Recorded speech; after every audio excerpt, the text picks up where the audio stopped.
Bismillahirrahmanirrahim. Nyuwun pitulung kalih Gusti Allah. Niki badhe meditasi teng Desa SP5 Tania Makmur, jalur 7 samping masjid.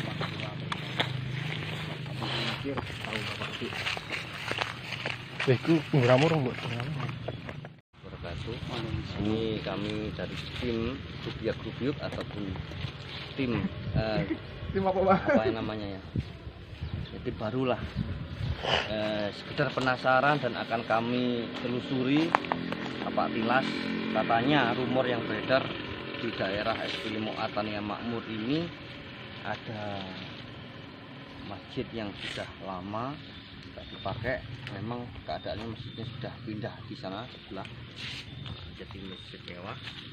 Dan rumor yang beredar di sini tersimpan harta karun yang sangat banyak, berbagai macam cerita. Ada yang A, ada yang B, ada yang C, pokoknya banyak harta tersebut, harta karun tersebut banyak sekali. Ada yang bilang itu emas batangan, ada yang bilang memang harta karun uang yang sudah dalam bentuk rupiah dengan jumlah yang sangat besar. Ada kala yang bercerita ada tuyul itu sudah mengumpulkan harta, kemudian menyimpannya di masjid ini. Berbagai macam rumor yang beredar.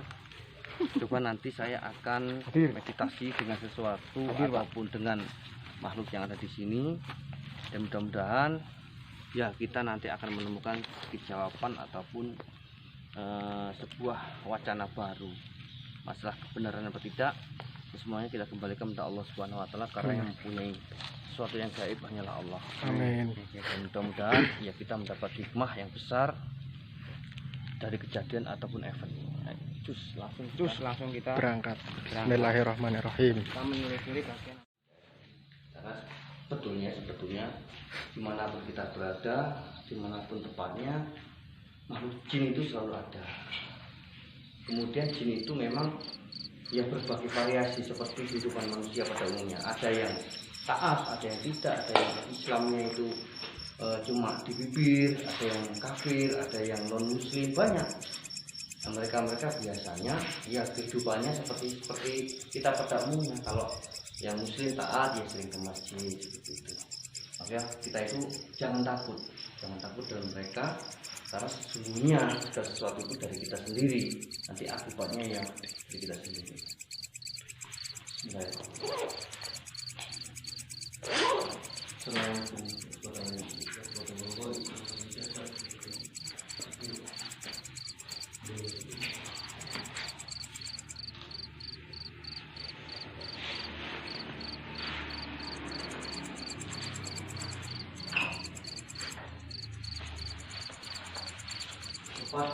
Di daerah depan saya ini dekat. Di sini saya merasakan sebuah kekuatan yang cukup besar. Kalau saya rasakan dengan kekuatan batin yang tergambar, sosoknya tinggi besar, berbadan hitam, banyak bulu-bulunya, dan badannya panjang sekitar sebahu.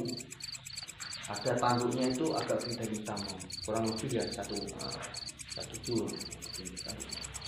Matanya agak merah, giginya ke bawah 2, taringnya Bertaring. ini memang makhluk yang menguasai di sekitar sini.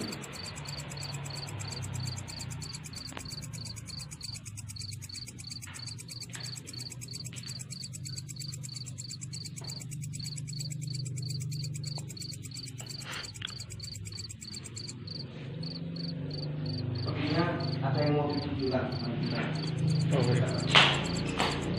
Lanjut guys.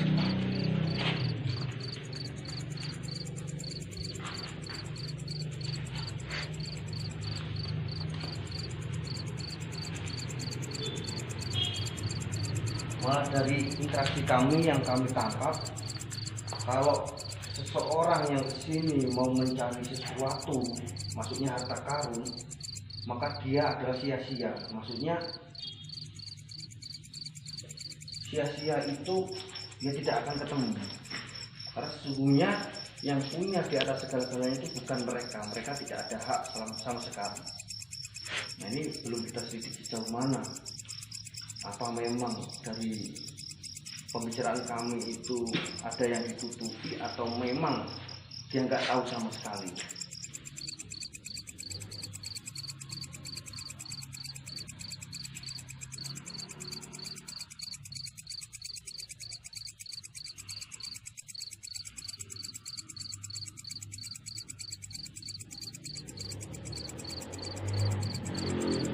Dan kalaupun ada, saya merasakan dibawa ke suatu tempat seperti sendang begitu, perairan agak jernih, jalannya agak menurun.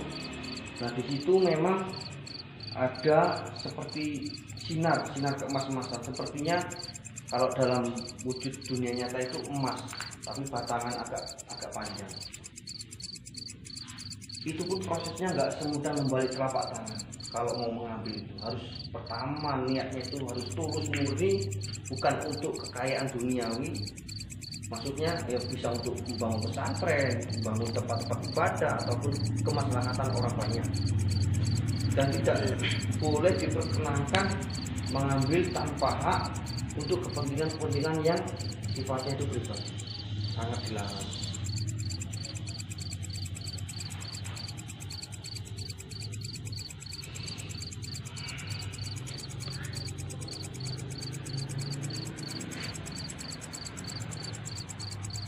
Ini yang kita bicara ataupun interaksi dengan makhluk yang lebih besar tadi dicukupkan sampai di sini, nggak boleh masuk ke area yang lebih dalam lagi. Coba kita interaksi dengan yang lain. Tadi ketika jarak jauh saya sempat berinteraksi lewat batin dengan sosok seorang kakek agak tua, pakai kopiah putih, kopiah haji itu yang melingkar itu, pakaiannya itu agak orang biasa begitu. Terus kemudian dengan serban yang di sebelah kiri berwarna hijau-hijau, ada kembang, motif kembang. Coba Kang Uda, coba merasakan. Tuh, sama tangannya begini, santai lain. Kemudian kita nanti diizinkan untuk masuk.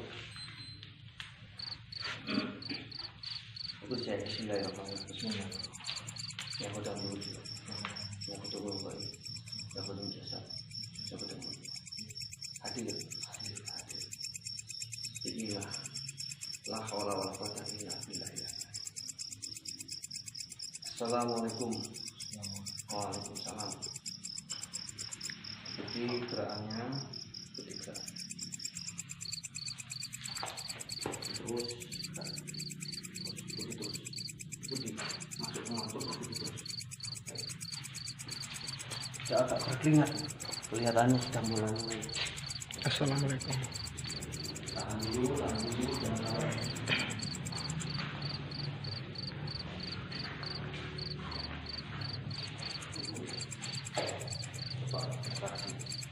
Ini kalau saya rasakan dari hasil interaksi, sosok tersebut ini menunjukkan sesuatu, tapi entah belum terlihat jelas. Seperti ada kerudung putih, seperti ditutup sesuatu, tapi bukan di tempat seperti ini ya. Keadaannya itu bukan di tempat itu. Sama rasakan, sama batin, hal apakah yang akan diperlihatkan, kemudian tanyakan benar-benar apakah memang ada rumor yang beredar harta karun tersebut, ataupun uang, ataupun hal apapun. Jangan ikuti, nanti bisa tak sadarkan.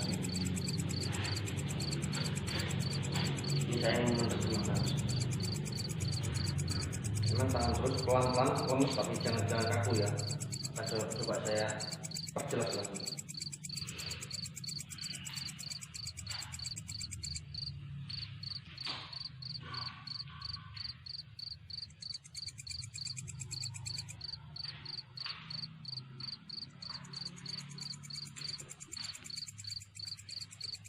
Beliau berpesan, jadilah seseorang yang tidak mudah termakan isu orang lain.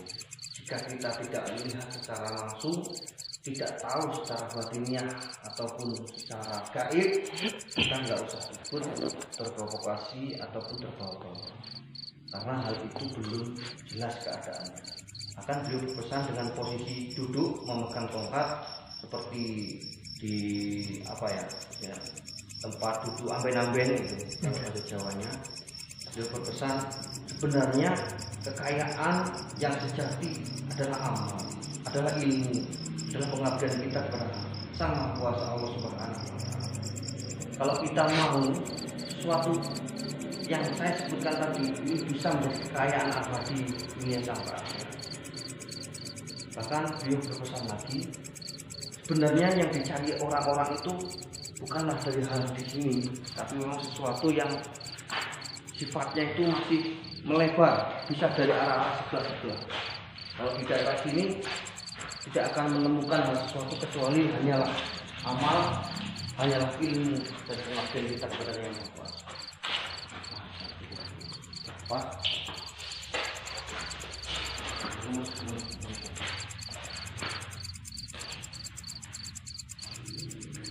tarik nafas pelan-pelan, tahan.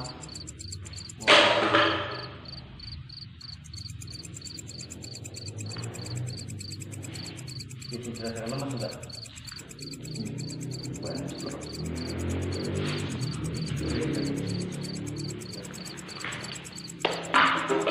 Anggota Sarama.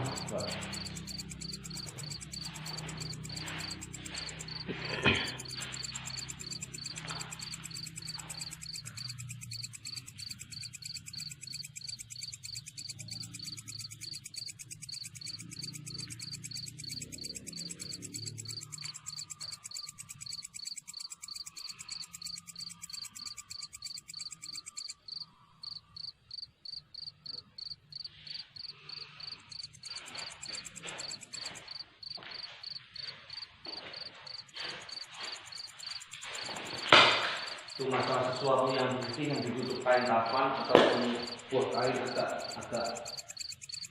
lusuh ya kainnya itu.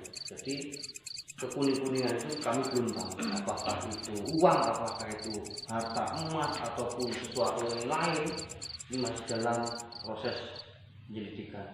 Terus saya menemukan lagi sesuatu kekuatan di atas. Ini kalau kita itu masuk ke dunia lain, seperti nggak seperti di sini. Ini kan sangat sempit ya bentuknya. Tapi kalau kita sudah merasakan sesuatu di dimensi yang lain, juga seperti ini. Tempatnya lebih luas lagi.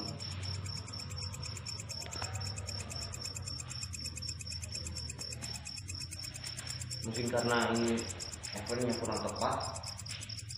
Ya, sebenarnya kami masih sangat penasaran apakah benar-benar ada sesuatu hal yang menjadi rumor tersebut, masih dalam teka-teki besar. Dan kapan-kapan kita lanjutkan, tapi yang jelas saya merasakan kekuatan astral, makhluk astral yang bentuknya seperti yang saya berkata tadi, tinggi besar, giginya meruncing ke bawah, ada tahunya, dan dia kurang lebih segini, tingginya kurang lebih 4-5 meter tingginya makhluk. Kemudian yang kakek tua yang tadi kelihatannya memang kalau saya tadi cerita di luar, dulu di sini itu sebelum ada bangunan-bangunan itu ada kayu besar di daerah itu, daerah luar. Kemudian di sebelahnya itu ada seperti danau tapi tidak terlalu besar. Zaman dulu sebelum ada tram masuk ataupun perumahan di sini, bahkan jalannya dulu itu arahnya ke kanan tapi jalan setapak, itu pun banyak kayu-kayu dan kemudian air banyak lah, bukan daerah sana jalannya. Menurut cerita dari kakek, dulu memang pernah ada orang yang berilmu lah, punya keilmuan yang tinggi di daerah sini. Kemudian lama-kelamaan bertambah dan memang mungkin sudah dibacakan doa sekitar sini, nanti suatu saat akan menjadi tempat ibadah. Dan yang kami dapatkan cerita tersebut ini apa adanya begitu. Ini menurut versi kami. Jadi monggo silahkan bagi yang punya kelebihan untuk mendeteksi ataupun memberi pencerahan ataupun memberi gambaran tentang fenomena yang ada di masjid ST5A Tania Makmur di sini, boleh monggo. Ini refleks kami. Masalah kebenaran iya dan tidaknya kami sepenuhnya kembalikan kepada Allah Subhanahu wa taala. Cukup mungkin sampai sini dulu. Mudah-mudahan dulu yang dibangun ini semuanya dari harta-harta mereka yang mendermakan hartanya tetap dicatat sebagai amal jariah oleh Allah Subhanahu wa taala. Kami, assalamualaikum warahmatullahi wabarakatuh.